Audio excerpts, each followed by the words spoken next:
हा व्हिडिओ फक्त शैक्षणिक हेतूने बनवत आहे. याला कोणीही सल्ला किंवा शिफारस समजू नये. ट्रेडिंग हे स्वतः अभ्यास करून स्वतःच्या जबाबदारीनेच करणे ही नम्र विनंती. तर नमस्कार मित्रांनो, स्वागत आहे पुन्हा एका जबरदस्त धमाकेदार आजच्या या व्हिडिओमध्ये. तुम्हा सर्वांचं मनपूर्वक स्वागत. तर आजचा हा व्हिडिओ आपल्याला एकदम जबरदस्त एक बेनिफिट होण्यासारखं चांगलं आपण ट्रेडिंगमध्ये एक चांगलं गेस करू शकता की सपोर्ट रेजिस्टन्स कुठं असेल आणि कुठून आपल्याला कॉल आणि कुठून आपल्याला पोट साईडला एंट्री करू शकतो आहे हे आपल्याला सपोर्ट आणि रेजिस्टन्सच्या माध्यमातून समजेल. आणि त्यासाठी आपल्याला इंडिकेटर वापरायचं आहे. आणि नुसतं इंडिकेटर वापरायचं नाही आहे, तर त्याचे एकदम सॅटिस्फॅक्शन आपल्याला ट्रेड मिळण्यासारखं काही सेटिंग्स आहेत. आणि त्या इंडिकेटरच्या सोबतच आपल्याला एक कन्फर्मेशन देणारा एक इंडिकेटर असणार आहे. आता जर तुम्ही चार्टवरती इथं बघितलं आहे, तुमच्यासमोर जर दिसत असेल या ठिकाणी अशा प्रकारचं एक बॉक्स दिसतं आहे तुम्हाला. वरच्या साईडला जर आपण बघितलं इथं गुलाबी कलर आणि खालच्या साईडला बघितलं आपण एक हिरवं लाईट कलरमध्ये अशा प्रकारचे दोन कलर आहे. आणि इथं वरचं ह्याला आपण म्हणू शकतो आहे वरचं जे आहे ते रेजिस्टन्स आणि खालचं जे आहे ते सपोर्ट म्हणून आपल्यासाठी काम करणार आहे. तर हे एक झालं पहिलं इंडिकेटरचं महत्त्व की सपोर्ट रेजिस्टन्स. आणि मार्केटमध्ये आपण त्या चार्टला बघू शकतो, आपण इथून वर गेलं आहे आणि तिथंच एक रेजिस्टन्स फेस करून तिथून पुन्हा खाली आलं आणि सपोर्ट फेस केलं, तिथून पुन्हा मार्केटवरती जात आहे. हे झालं या इंडिकेटरबद्दल, जे की गुलाबी आणि हिरव्या कलरचं तुमच्यासमोर एक पट्टी दाखवत आहे वरती आणि खाली सपोर्ट रेजिस्टन्स. त्यासोबतच आपल्यासमोर अजून एक लाईन आहे, इथं बघू शकता मध्ये एक कलर लाईन गेलेला आहे. तर हे दुसरं इंडिकेटर आहे. ह्याच्या माध्यमातून पण आपल्याला कधी एंट्री करायचं हे पण समजेल. आणि ह्याच्यानंतर अजून एक तिसरं इंडिकेटर आहे, ते म्हणजे आपल्याला एक कन्फर्मेशन देईल की इथून तुम्ही एंट्री करू शकताय कॉल किंवा पुट साईडला म्हणून. ते एक तिसरं कन्फर्मेशन असणार आहे. पण बरेच जणाला वाटेल की हे इंडिकेटर कुठं मिळणार, तर इंडिकेटर ट्रेडिंग व्ह्यूच्या वेबसाईटवरती आहे. तर याच्यावरती आपल्याला फ्रीमध्ये मिळेल. पण ट्रेडिंग व्ह्यूवरती दोनच इंडिकेटर आपल्याला त्या ठिकाणी लावता येतं. तिसरा इंडिकेटर म्हणल्यावर आपल्याला प्रीमियम बाय करावं लागेल. तर त्यासाठी तुम्हाला मी एक सोल्युशन सांगतो आहे मी की तुम्ही 3 इंडिकेटर कसं वापरू शकताय. तर ते पण थोड्या वेळाच नक्कीच बघणार आहे. ज्यांना कोणाला माहीत नाही की 3 इंडिकेटर कसं वापरायचं ते पण आपण वापरू शकतो आहे, पण ते कसं आता आपण थोड्याच वेळात बघणार आहे. तोवर आपण काय करणार, सर्वात आधी आपण स्ट्रॅटेजी बघणार, त्यानंतरनं शेवटीला आपण इंडिकेटरचा ट्रेडिंगचा जो सेटअप आपण केलेला आहे तर तो सेटिंग शेवटीला किंवा मध्ये कुठेतरी आपण बघणार आहे. त्यासाठी व्हिडिओला स्किप न करता, वेळ वाया न घालवता मी पण लगेच सुरुवात करतो. तर चला मग या ठिकाणी आपण एंट्री कधी करणार.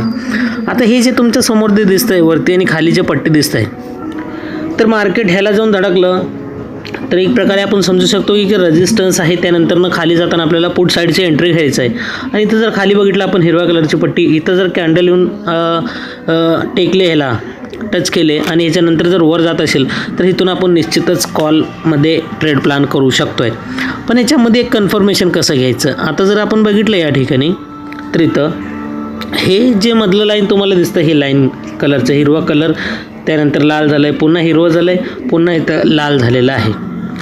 तर हे काय आहे, एक प्रकारचं मूव्हिंग ॲव्हरेज आहे. पण आता ते आपण रेग्युलर जे आपलं मूव्हिंग ॲव्हरेज असतं ते नाही आहे, हे थोडंसं वेगळं मूव्हिंग ॲव्हरेज आहे. ते पण तुम्हाला पूर्णपणे सांगणार आहे की कुठलं मूव्हिंग ॲव्हरेज वापरायचं. तर वरती तर आपल्याला बघितलं आहे रेजिस्टन्स नंतर मार्केट ज्यावेळेस खाली जातं आहे, एंट्री कधी करायचं आहे, मार्केट वरती जाताना हिरवंच असणार ह्याचं कलर, बरोबर, आणि खाली पडत असताना लाल कलर होणार मूव्हिंग ॲव्हरेजचा कलर. तर वरून ज्यावेळेस रेजिस्टन्स फेस केल्यानंतरनं ज्यावेळेस मार्केट खाली जात असतं आहे, ह्या मूव्हिंग ॲव्हरेज लाईनच्या खाली अशा प्रकारे ज्यावेळेस जाईल तर इथं असणार आपलं कॉलमध्ये एंट्री. थोडक्यात काय सांगायचं, हे वरचं तर रेजिस्टन्स झालं, रेजिस्टन्स झाल्यानंतर ना एंट्री कधी करायचं, ह्या मूव्हिंग ॲव्हरेजच्या खाली जर लाल कलर कॅन्डल क्लोज वगैरे केलं तर त्या कॅन्डलच्या खाली आपण एंट्री करणार पुट साईडला. आणि त्याच्यावरतीच असणार इथं या लेवलवरती आपल्याला स्टॉप लॉस लावायचा आहे, आणि ते पण कंपल्सरी, बरोबर का. आणि आपल्याला ह्याच्यासाठी टाईम फ्रेम वापरायचं आहे फक्त 1 मिनिटाचं. तर बरेच जणांना वाटेल की इतके मोठे कॅन्डल्स आहेत तर टाईम भरपूर जात आहे का, तर तसं काय नाही आहे. 1 मिनिटाच्या टाईम फ्रेमनुसार आपण या ठिकाणी ट्रेडिंगचा सेटअप प्लॅन करणार आहे. तर इथं जर आपण मोजले, बरोबर का, आपण जर या ठिकाणी मोजलो आपण तर इथं आपण नीट बघूया आता थोडक्यात कॅन्डल किती आहे. मूव्हिंग ॲव्हरेजला हे क्रॉस केलं आहे लाल कलरनं, त्यानंतरनं 2, 3, मग हे 4, मग हे 5, मग हे हिरवं 6, हे लाल 7, हे लाल 8, हे 9 आणि हे शेवटीचं लाल कलरचं 10 कॅन्डल, एका मिनटाचं कॅन्डल म्हणजे 10 मिनिट झाले, बरोबर. आता 10 मिनटामध्ये एवढं मुवमेंट दिलं आहे, तर आपण आता काय करणार आहे, इथं एंट्री लावणार आहे. एकच मिनिट. तर मी काय करतो, इथं ह्या टूलचा वापर करतो मी, की शॉर्ट करणार आहे. शॉर्ट पोझिशन, इथून एंट्री, बरोबर का. आता वरती, त्याच्याच वरती थोडंसं SL जसं तुम्हाला म्हणलं, आणि खाली इथपर्यंत आलेलं आहे. थोडंसं चार्ट अजून, हे बघा इथपर्यंत आलेलं आहे, येऊन टच केलेलं आहे. तर इथं जर नीट बघितलं आपण, रिस्क रिवॉर्ड रेशो या ठिकाणी, बरोबर का. तर कितीचं आहे रिस्क रिवॉर्ड रेशो या ठिकाणी. स्टॉप लॉस वरती जे दाखवतं आहे तुमच्यासमोर दिसत असेल, किंवा मी पॉईंट ठेवतो आहे या ठिकाणी. इथं बघू शकतो 10 पॉईंटचं स्टॉप लॉस, बरोबर. आणि त्याच्या खाली आपण थोडंसं, तर इथं खाली बघताय आपण टार्गेट 45 पॉईंटचं आहे, बरोबर का. म्हणजे इथं काय 10 पॉईंट आणि 45 पॉईंट म्हणजे काय, आपण जर इथं या ठिकाणी बघितलं, बरोबर, तर इथं रिस्क रिवॉर्ड रेशो कितीचा आहे. रिस्क रिवॉर्ड रेशो 1:4 अशा प्रकारचा आपल्याला रिवॉर्ड रेशो मिळणार आहे या ठिकाणी. 1:4 म्हणजे 4 पटीने, म्हणजेच की 10 पॉईंटचा स्टॉप लॉस आणि 45 पॉईंटचं टार्गेट असणार. तर तशा ह्याच्यानं आपण जर बघितलं तर 4 पटीने. आपण पुन्हा एकदा प्लेन मी अशा प्रकारे दाखवतो आहे, की इथं एंट्री ह्या कॅन्डलवरती, वरती इथं SL आपलं आता ओपनली दिसत असेल 10 ते 11 पॉईंटचा SL, आणि खाली टार्गेट बघितलं इथपर्यंत जवळपास 44-45 पॉईंटचं टार्गेट, बरोबर का. पण किती मिनटात, अवघ्या 10 मिनटातच तुम्हाला जवळपास 40 ते 45. मी असं म्हणत नाही की तुम्हाला कंटिन्युअसली ह्या सेटअपनुसार तुम्हाला ट्रेड मिळणारच असं म्हणून, कारण की मार्केट कसं आहे त्याच्या मर्जीनं चालत असतं आहे, आपल्या मर्जीनं चालत नसतं आहे, बरोबर का. म्हणून ह्या सगळ्या गोष्टीचं तुम्हाला प्रॅक्टिस सर्वात आधी करावं लागेल. Practice, back testing, paper trade करावं लागेल. मग मी म्हणतोय म्हणून तशाच गोष्टी होणार हे असं काही शक्य नाही आहे. मी फक्त एक प्रकारचं आयडिया देतो आहे तुम्हाला, बाकी तुम्हाला अभ्यास मात्र नक्कीच करायचा आहे. तर हे झालं आपण सपोर्ट, रेजिस्टन्स आणि त्यासोबतचं वापरण्याचं आपलं कॉल आणि पुटमध्ये एंट्री कधी करायचं. आता इथून तर तुम्हाला हे कळालं की हे रेजिस्टन्स झाल्यानंतर ज्यावेळेस मार्केट खाली जायला चालू करते, मूव्हिंग ॲव्हरेजच्या खाली आल्यावर इथं एंट्री पुट साईडला, इथं वरती SL, टार्गेट खाली या हिरव्या पट्टीपर्यंत येईपर्यंत टार्गेट म्हणजे इथपर्यंत टार्गेट. आता इथं 45 पॉईंट मिळाले, दरवेळेस कम जास्त मिळत असते, ते आपल्या मर्जीनुसार आपण टार्गेट सेट करू शकतो. पण स्टॉप लॉस तर तुम्हाला कंपल्सरी असं सांगितलेलं आहे, जिथं एंट्री त्याच्यावरती आपण SL लावणार, आणि टार्गेट आपण जर SL ट्रेलिंग जरी केलं तरी त्या ठिकाणी आपण जास्तीत जास्त पॉईंट घेण्याचा प्रयत्न करू शकतो आहे. आता हे पुट साईडचं झालं. आता कॉल साईडचं म्हणजे काय, ज्यावेळेस खाली इथं सपोर्टला येऊन टेकलं, आपण ह्या वरच्या पुट साईडचं ट्रेडमधनं एक्झिट केलो आहे. पुट साईडच्या ट्रेडमधनं आपण जर एक्झिट इथं केलो आहे, तर इथं आपल्याला लगेच एंट्री करायचं नाही की बाबा सपोर्टला आला आता चला कॉलमध्ये एंट्री करत, असं नाही करायचं. ज्यावेळेस मूव्हिंग ॲव्हरेजला क्रॉस करून वरती जाईल, इथं आपली असणार एंट्री, आणि वरती टार्गेट या गुलाबी पट्टीपर्यंत आपलं टार्गेट असणार, आणि SL कुठं या ठिकाणी असणार, बरोबर का. तर हे कॉल आणि पुट साईडचं हे दोन्ही प्रकारे तुम्हाला सांगितलेलं आहे. आता याच्यामध्ये अजून एक कन्फर्मेशन म्हणून एक तिसरं इंडिकेटर वापरणार. आता तिसरं इंडिकेटर कसं वापरायचं हे तुम्हाला दाखवतो आहे. ह्या 2 इंडिकेटरपैकी एक इंडिकेटरला आपल्याला बंद करून घ्यायचं आहे. तर मी काय करतो आहे, सपोर्ट रेजिस्टन्सचं ठेवतो आहे, आणि जे दुसरं आहे मूव्हिंग ॲव्हरेज जे म्हणलं आहे त्याला मी बंद केलं आहे. एक बंद केल्यावर तिसरं चालू करता येतं आहे, बरोबर का. तिसरं आता ह्याला पण जर चालू केलं तर या ठिकाणी चालू होत नाही आहे, बघितलं तुम्हाला, बघा इथं चालू होत नाही आहे. 2च इंडिकेटर एका टायमाला 2 इंडिकेटर वापरता येत आहे. म्हणून मी थोड्या वेळासाठी काय केलं आहे, जे मूव्हिंग ॲव्हरेजचं लाईन जे होतं त्याला मी थोड्या वेळासाठी बंद केलेलं आहे. आणि आता इथं जे दुसरं इंडिकेटर आहे या ठिकाणी,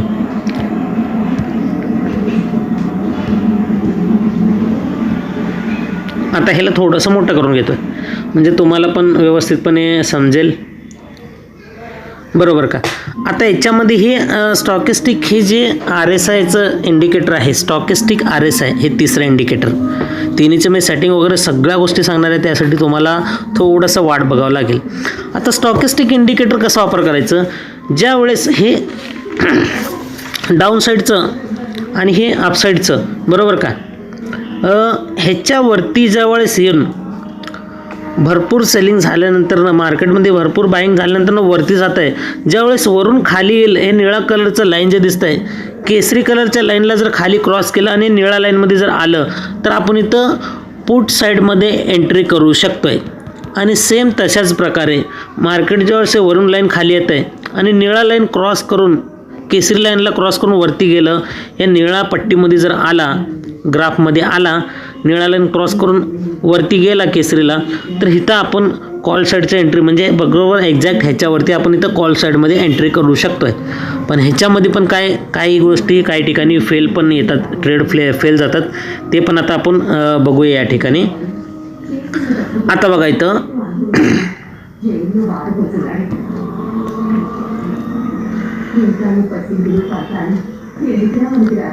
आता एक फेल कसं जातं हे सांगतोय.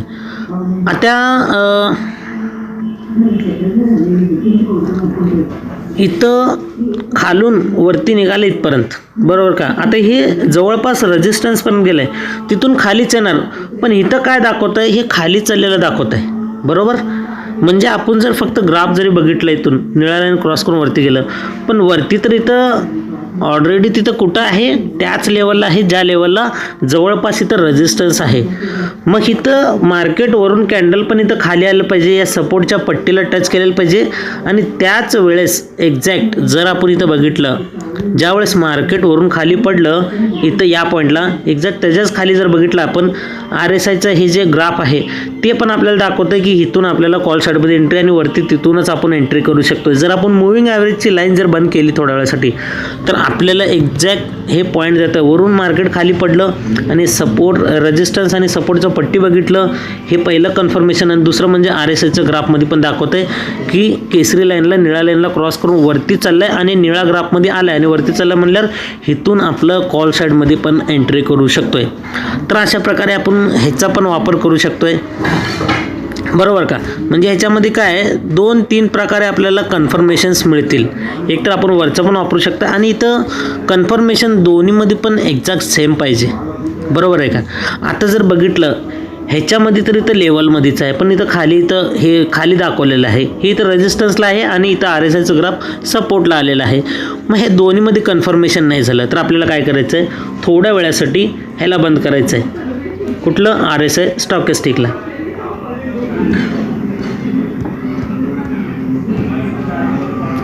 आता याला मी थोडंसं खाली ठेवतोय आणि याला बंद करतोय आणि मुव्हिंग ॲव्हरेजचं ते जे इंडिकेटर आहे त्याला मी चालू करून घेतोय, बरोबर का. आता इथं आपल्याला काय दाखवलं आहे, फेल दाखवलं आहे. कशामध्ये, RSIच्या ग्राफमध्ये. खालच्या RSIच्या ग्राफमध्ये इथं तर रेजिस्टन्स लेवल होतं आणि RSIच्या ग्राफला खालच्या साईडला आलेलं होतं, बरोबर का. पण ह्याच्यामध्ये जर आपण बघितलं, RSIचं जे ग्राफमध्ये खालचं कॉल साईडला होतं आणि इथं पण एक सपोर्टच्या पट्टीवर आलं, इथून वर जाताना इथून ह्याच्यावरती गेल्यावर एंट्री पण दाखवलं आहे.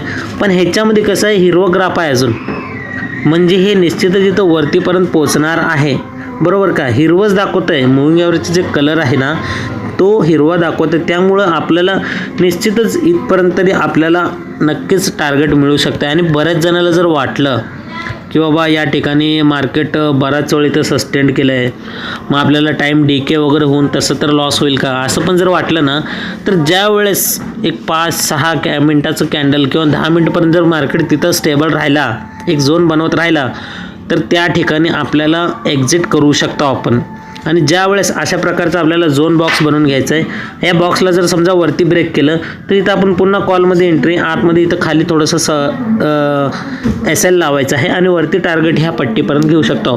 किंवा या बॉक्सला खालच्या साईडला ब्रेक केलं आणि या मुव्हिंग ॲव्हरेजला पण खाली ब्रेक केलं, बरोबर का. म्हणजे बॉक्स पण एक कन्फर्मेशन आणि ते मुव्हिंग ॲव्हरेजला ब्रेक करून खाली पण कन्फर्मेशन आणि खालचा टार्गेट या हिरवा पट्टीपर्यंत येऊ शकतं, जे की आपल्याला सपोर्ट म्हणून येईल. आणि सपोर्ट म्हणून ज्यावेळेस येईल त्यावेळेस आपल्याला RSIचं ग्राफ पण बघायचं आहे की RSIचं ग्राफ खालून वरती तर जात नाही का, आपल्याला ते चेक करायचं आहे. आणि हे राहिलं सपोर्टचं पण, हे बॉक्स पट्टी तुम्हाला हे पण एक मदत करू शकते कॉल साईडला एंट्री घेण्यासाठी. अशा प्रकारे आपण 2-3 एंट्री परफेक्ट कसं घ्यायचं आहे तर हे आपल्याला ह्याच्या माध्यमातून समजलेलं आहे. तर आपण आता काय करणार आहे, तिन्ही इंडिकेटरचे सेटिंग बघणार आहे, बरोबर का. तिन्ही इंडिकेटरमध्ये जायचं आपल्याला. इंडिकेटर सेक्शनमध्ये आलो, तुमच्या समोर हे तिन्ही इंडिकेटर मी इथे लावून ठेवलेलं आहे फक्त.